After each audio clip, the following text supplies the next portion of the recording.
നമസ്കാരം. 2025 കടന്നു പോകുമ്പം ഇന്ത്യൻ പൗരന്റെ ഉള്ളിൽ അയാൾക്ക് പ്രതീക്ഷയും അയാളുടെ മുന്നോട്ടുള്ള സാമൂഹ്യ ജീവിതത്തിന് കരുത്ത് ആകും എന്നും കരുതി മുന്നോട്ട് പോയിക്കൊണ്ടിരുന്ന രണ്ട് ഭരണഘടനാ സ്ഥാപനങ്ങളുടെ പോറലേറ്റ കാഴ്ച നമ്മൾ കാണുന്നുണ്ട്. അതിലൊന്ന് മലയാളി അടക്കമുള്ള ഇന്ത്യൻ പൗരന്മാരുടെ ഉള്ളിൽ ഇടിഞ്ഞു പൊളിഞ്ഞു വീണ ഒന്നാമത്തെ ബിംബം തെരഞ്ഞെടുപ്പ് കമ്മീഷനാണ്. ഇത് ഗ്യാനേഷ് കുമാർ. ഒരുപക്ഷെ ഇന്ത്യ കണ്ട ഏറ്റവും പ്രധാനപ്പെട്ട ഒരു കാലത്തിലൂടെ കടന്നു പോകുമ്പോൾ തെരഞ്ഞെടുപ്പ് കമ്മീഷനെ എങ്ങനെ രാഷ്ട്രീയ ഉപകരണമാക്കാം എന്നുള്ള ഗവേഷണവും അതിൻ്റെ അപ്ലിക്കേഷനും കണ്ട കാലമാണ് ഈ 2025. അത് തെളിയിക്കപ്പെട്ട കാലമാണ്. രാഹുൽ ഗാന്ധിയുടെ നേതൃത്വത്തിലുള്ള ഇന്ത്യ മുന്നണി, പ്രത്യേകിച്ചും രാഹുൽ ഗാന്ധി തന്നെ ഈ തെരഞ്ഞെടുപ്പ് കമ്മീഷനെതിരായി നടത്തിയ വെളിപ്പെടുത്തലുകൾ, അതിനോട് ഗ്യാനേഷ് കുമാറിൻ്റെ പ്രതികരണങ്ങൾ ഒരുപക്ഷെ അമിത്ഷായേക്കാൾ രൂക്ഷമായി രാഷ്ട്രീയ പ്രയോഗം നടത്തുന്നു എന്ന് നമുക്ക് മുന്നിൽ നഗ്നനായി നിന്നുകൊണ്ട് തെരഞ്ഞെടുപ്പ് കമ്മീഷൻ ഗ്യാനേഷ് കുമാർ വിളിച്ചു പറയുന്ന കാഴ്ച നമ്മൾ കണ്ടു.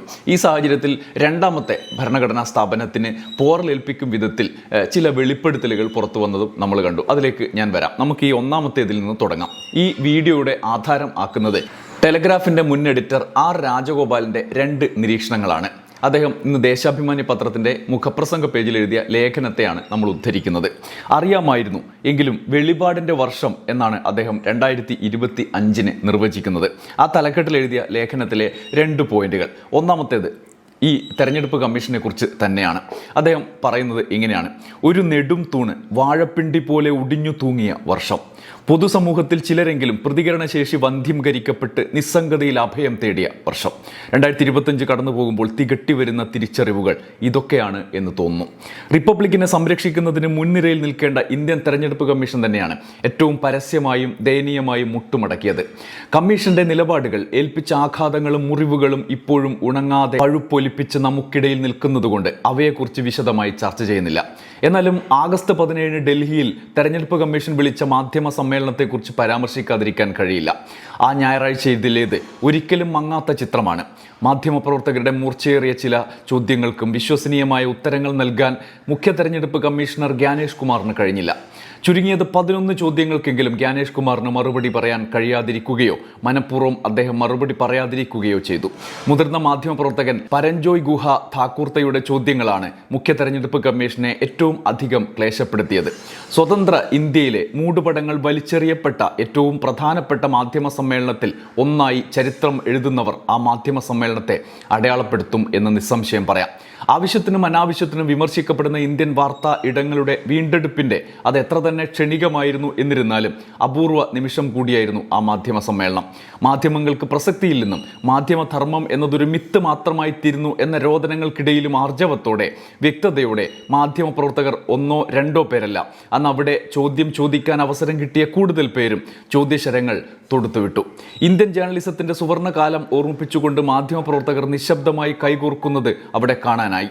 ഒരു മാധ്യമപ്രവർത്തകയുടെ ചോദ്യം ഗ്യാനേഷ് കുമാർ അവഗണിച്ചു. കുറച്ചു കഴിഞ്ഞ് തൻ്റെ ഊഴം വന്നപ്പോൾ മറ്റൊരു മാധ്യമപ്രവർത്തക അതേ ചോദ്യം ആവർത്തിച്ചു. റോമിലെ കൊളോസിയത്തിൽ പോരാടുന്ന ഗ്ലാഡിയേറ്റർമാരെ പോലെ കോമ്പറ്റിറ്റീവ് സ്പിരിറ്റ് എന്ന വ്യാജേന മാധ്യമപ്രവർത്തകരെ തമ്മിൽ മല്ലിടാൻ പ്രേരിപ്പിക്കുന്ന സംസ്കാരത്തിൻ്റെ താൽക്കാലികമായ പരാജയമാണ് അവിടെ അരങ്ങേറിയത്.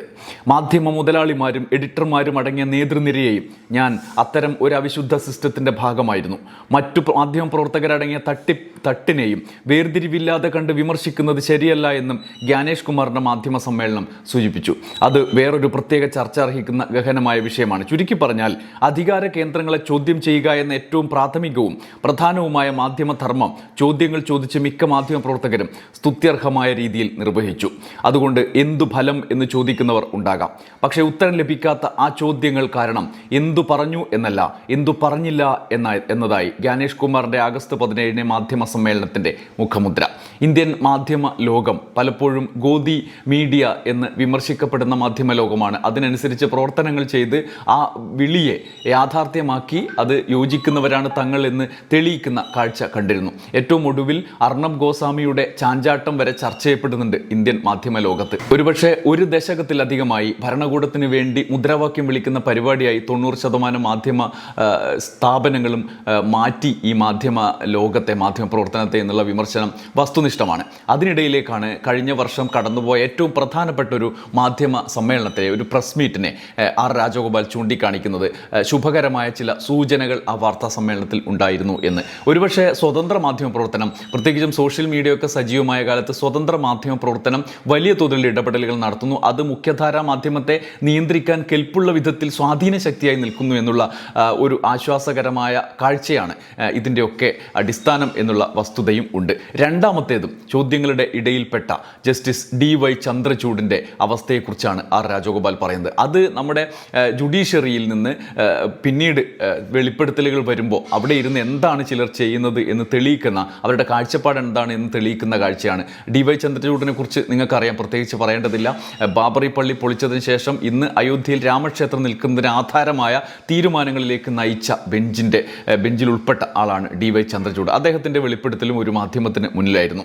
ആർ രാജഗോപാൽ പറയുന്നു, ചോദ്യങ്ങളുടെ ചൂണ്ടുവിരൽ ആണ് അവിടേക്ക് നീണ്ടത് എന്ന്. 2025 മറ്റൊരു വെളിപാട് നിമിഷത്തിനും കാരണമായത് ഒരു മാധ്യമപ്രവർത്തകന്റെ ചോദ്യങ്ങളാണ്. 2025 സെപ്റ്റംബറിൽ പ്രമുഖ മാധ്യമപ്രവർത്തകൻ ശ്രീനിവാസൻ ജെയിനിന് അഭിമുഖം അനുവദിച്ചപ്പോൾ justice DY Chandrachud chief justice of ഇന്ത്യയായി വിരമിച്ചിട്ട് 1 വർഷത്തോളം ആയിരുന്നു. അദ്ദേഹം പരാമർശിച്ച മിക്ക സംഭവങ്ങളും ഉണ്ടായത് 2025 മുമ്പായിരുന്നു. എന്നിരുന്നാലും 2025 ഏറ്റവും പ്രധാനപ്പെട്ട, ഒരുപക്ഷെ സ്വതന്ത്ര ഇന്ത്യയിൽ എക്കാലത്തെയും പ്രധാനപ്പെട്ട അഭിമുഖ സംഭാഷണമായി ഇത് മാറി. ജെയിൻ ചോദിച്ച ചില ചോദ്യങ്ങൾ ജസ്റ്റിസ് ചന്ദ്രചൂഡ് ഭാഗമായിരുന്ന സുപ്രീം കോടതിയിലെ 5 ജഡ്ജിമാരുടെ 2019 അയോധ്യ വിധിയെ സംബന്ധിച്ചായിരുന്നു. ബാബറി മസ്ജിദ് തകർക്കപ്പെട്ട ഭൂമിയിൽ രാമക്ഷേത്രം നിർമ്മിക്കാൻ ഏകകണ്ഠമായ വിധി അനുമതി നൽകി. അയോധ്യയിൽ മറ്റൊരു സ്ഥലത്തേക്ക് ഒരു മസ്ജിദ് നിർമ്മിക്കാൻ 5 ഏക്കർ നൽകണമെന്ന് പരമോന്നത കോടതി ഉത്തരവിട്ടു. ഹോംവർക്കിന്റെ ബലത്തിൽ സൗമ്യനായ ജെയിൻ മൃദുലമെന്ന് തോന്നിപ്പിക്കാവുന്ന എന്നാൽ മൂർച്ചയേറിയ ചോദ്യങ്ങളുമായി മുന്നോട്ടു പോയപ്പോൾ ഡിബേറ്റിൽ പങ്കെടുത്ത ഒരു സ്കൂൾ വിദ്യാർത്ഥിയുടെ ഔത്സുക്യത്തോടെ പണ്ഡിതനായ ജസ്റ്റിസ് ചന്ദ്രചൂഡ് തിരിച്ചു ചോദിച്ചു, what about the fundamental act of desecration, the very erection of the mosque? അതായത് മസ്ജിദ് നിർമ്മിച്ചു എന്ന പ്രവൃത്തി പവിത്രീകരണത്തിന്റെ ഓപ്പോസിറ്റായി വരികയാണ്, അപവിത്രീകരണം ആയി മാറുകയാണ്.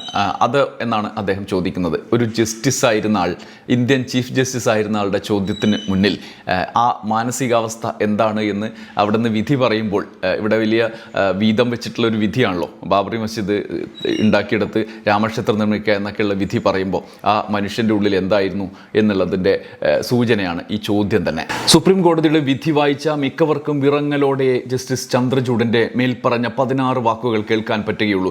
വിധി അങ്ങനെയല്ലല്ലോ പറഞ്ഞത് എന്ന് ജെയിൻ ചൂണ്ടിക്കാണിച്ചെങ്കിലും വിശ്വസനീയമായ ഒരു മറുപടി ചന്ദ്രചൂഡിന് നൽകാൻ കഴിഞ്ഞു എന്നത് വലിയ ചോദ്യമായി അവശേഷിക്കുന്നു. 1949 ഹിന്ദുക്കൾ നടത്തിയ ബാബറി മസ്ജിദിന്റെ അപവിത്രീകരണം ഹിന്ദുക്കൾക്കെതിരെ പോയില്ല എന്ന് ജെയിൻ ചൂണ്ടിക്കാട്ടിയപ്പോൾ മസ്ജിദിന്റെ നിർമ്മാണം തന്നെ അപവിത്രീകരണത്തിന്റെ അടിസ്ഥാന പ്രവൃത്തിയാണെന്ന് ജസ്റ്റിസ് ചന്ദ്രചൂഡ് വാദിച്ചു. എന്നാൽ ജസ്റ്റിസ് ചന്ദ്രചൂഡിന്റെ വാദത്തിന് വിരുദ്ധമായി സുപ്രീം കോടതി വിധി മസ്ജിദ് പണിയുന്നതിനായി മുൻകൂർ ഒരു ഘടന പൊളിച്ചതായി സൂചിപ്പിക്കുന്ന പുരാവസ്തു തെളിവുകളൊന്നും കോടതിക്ക് ലഭിച്ചില്ലെന്ന് വ്യക്തമാക്കിയിരുന്നു. സുപ്രീം കോടതി വിധിയുടെ 788 ഖണ്ഡിക നിരീക്ഷിച്ചത് ഇതാണ്: ആർക്കിയോളജിക്കൽ സർവേ ഓഫ് ഇന്ത്യ എത്തിച്ചേരുന്ന പുരാവസ്തു കണ്ടെത്തലുകളുടെ അടിസ്ഥാനത്തിൽ ഉടമസ്ഥാവകാശം സംബന്ധിച്ച നിയമനിഗമനം നടത്താൻ കഴിയില്ല. അടിസ്ഥാന ഘടന സ്ഥിതി ചെയ്തിരുന്നു എന്ന് കണക്കാക്കുന്ന 12-ാം നൂറ്റാണ്ടിനും 16-ാം നൂറ്റാണ്ടിലെ മസ്ജിദ് നിർമ്മാണത്തിനുമിടയിൽ 4 നൂറ്റാണ്ടുകളുടെ അന്തരമുണ്ട്. 12-ാം നൂറ്റാണ്ടിനും 16-ാം നൂറ്റാണ്ടിനും ഇടയിൽ മനുഷ്യ ചരിത്രത്തിൽ എന്ത് സംഭവിച്ചു എന്ന് സൂചിപ്പിക്കുന്ന തെളിവുകൾ ഒന്നും രേഖയിൽ റെക്കോർഡ് ചെയ്തിട്ടില്ല. അത്രയും പുരാതനമായൊരു കേസിൽ അടിസ്ഥാന ഘടന നശിച്ചതിൻ്റെ കാരണം എന്താണ്? മസ്ജിദ് പണിയുന്നതിന് മുൻഘടന പൊളിച്ചുവോ എന്നതിനെക്കുറിച്ച് തെളിവുകളില്ല, ലഭ്യമല്ല. ഭൂമിയുടെ ഉടമസ്ഥാവകാശം നിശ്ചയിക്കേണ്ടത് സ്ഥിരസ്ഥിതി നിയമ സിദ്ധാന്തങ്ങൾ അനുസരിച്ചും സിവിൽ വിചാരണകളിൽ പ്രചാരത്തിലുള്ള തെളിവ് മാനദണ്ഡങ്ങൾ പ്രയോഗിച്ചുമാണ്. അങ്ങനെയാണ് ഒരു പശ്ചാത്തലത്തിൽ ഞെട്ടലോടെ മാത്രം ജസ്റ്റിസ് ചന്ദ്രചൂഡ് നടത്തിയ പരാമർശം ശ്രവിക്കാൻ കഴിയുന്ന സാഹചര്യം ഉണ്ടായത്. കൂടുതൽ ഞെട്ടലുണ്ടാക്കിയത് എത്ര തിടുക്കത്തോടെയാണ് മിക്കവരും ആ വെളിപ്പെടുത്തലിനെ പരവതാനിയുടെ അടിയിലേക്ക് തള്ളിയത് എന്നതാണ്. ആ വ്യഗ്രത ഉയർത്തുന്ന, അലട്ടുന്ന ഒരു ചോദ്യമുണ്ട്. അസുഖകരമായ വിവരങ്ങൾ പരസ്പര ബഹുമാനത്തോടെ ക്രിയാത്മകമായി ചർച്ച ചെയ്യാൻ സന്നദ്ധത നഷ്ടപ്പെട്ട, തെറ്റുപറ്റിയിട്ടുണ്ടെങ്കിൽ പുനർവിചിന്തനം നടത്തി അത് തിരുത്താൻ പക്വതയോടെയോ ആത്മവിശ്വാസമോ ഇല്ലാത്ത ഒരു സമൂഹമായി നമ്മൾ മാറിക്കഴിഞ്ഞുവോ എന്നാണ് ആർ രാജഗോപാൽ പ്രസക്തമായി ചോദിക്കുന്നത്. ഇത് ഇന്ത്യൻ ചരിത്രത്തിലെ സമ്പൂർണ്ണമായി മാധ്യമ ലോകം കീഴടങ്ങിയിട്ടില്ല എന്ന് തെളിയിക്കുന്ന ഒരു നിർണായകമായ പോയിന്റാണ്. 2025 അങ്ങനെ നമ്മുടെ മുന്നിൽ തലയുയർത്തി നിൽക്കുന്നുണ്ട്. അതൊരു പക്ഷേ ഗോദി മീഡിയകളുടെ സമ്പൂർണ്ണമായ കീഴടങ്ങലിൻ്റെ തുടർച്ചയായി സോഷ്യൽ മീഡിയയിലെ സ്വതന്ത്ര മാധ്യമ പ്രവർത്തനത്തിൻ്റെ സാധ്യതകൾ തുറന്നിടപ്പെട്ട ഒരു കാലത്തിൻ്റെ കൂടി തുടർച്ചയാണ്. അതിന് പിന്നാലെ മറ്റു മാധ്യമങ്ങൾ ചിലപ്പോൾ സഞ്ചരിക്കേണ്ടി വരുന്നു, അല്ലെങ്കിൽ അവരുടെ മാധ്യമ സമ്മേളനങ്ങളെങ്കിലും അത്തരത്തിലുള്ള ചോദ്യങ്ങൾക്ക് വേദിയാകുന്നു എന്നുള്ളത് ശ്രദ്ധേയമായ കാര്യമാണ്. ഇനിയുള്ള കാലത്ത് സ്വതന്ത്ര മാധ്യമ പ്രവർത്തനത്തിൻ്റെ സാധ്യതകൾ അടയ്ക്കുന്ന വിധത്തിൽ ഭരണകൂടം ഇടപെടുന്നത് എങ്ങനെയായിരിക്കും എന്നുള്ളതിൻ്റെ സൂചനകളും സമാന്തരമായി നമുക്ക് മുന്നിലേക്ക് വരുന്നുണ്ട്. അതിനെ മറികടക്കുക എന്നുള്ളത് 2025 ശേഷം 2026 തുടർന്നുള്ള കാലത്തും പ്രധാനപ്പെട്ട ഒരു കാര്യമാണ്. അതിലേക്ക് നമ്മൾ എങ്ങനെ കടന്നു പോകും, അതിലൂടെ ശുഭകരമായി കടന്നു പോകാൻ ഇതിനപ്പുറത്തും വലിയ കാലത്തിലൂടെ കടന്നു വന്ന് നമുക്ക് കഴിയും എന്നുള്ള ശുഭാപ്തി വിശ്വാസത്തോടെ നിർത്തുന്നു. നന്ദി, നമസ്കാരം.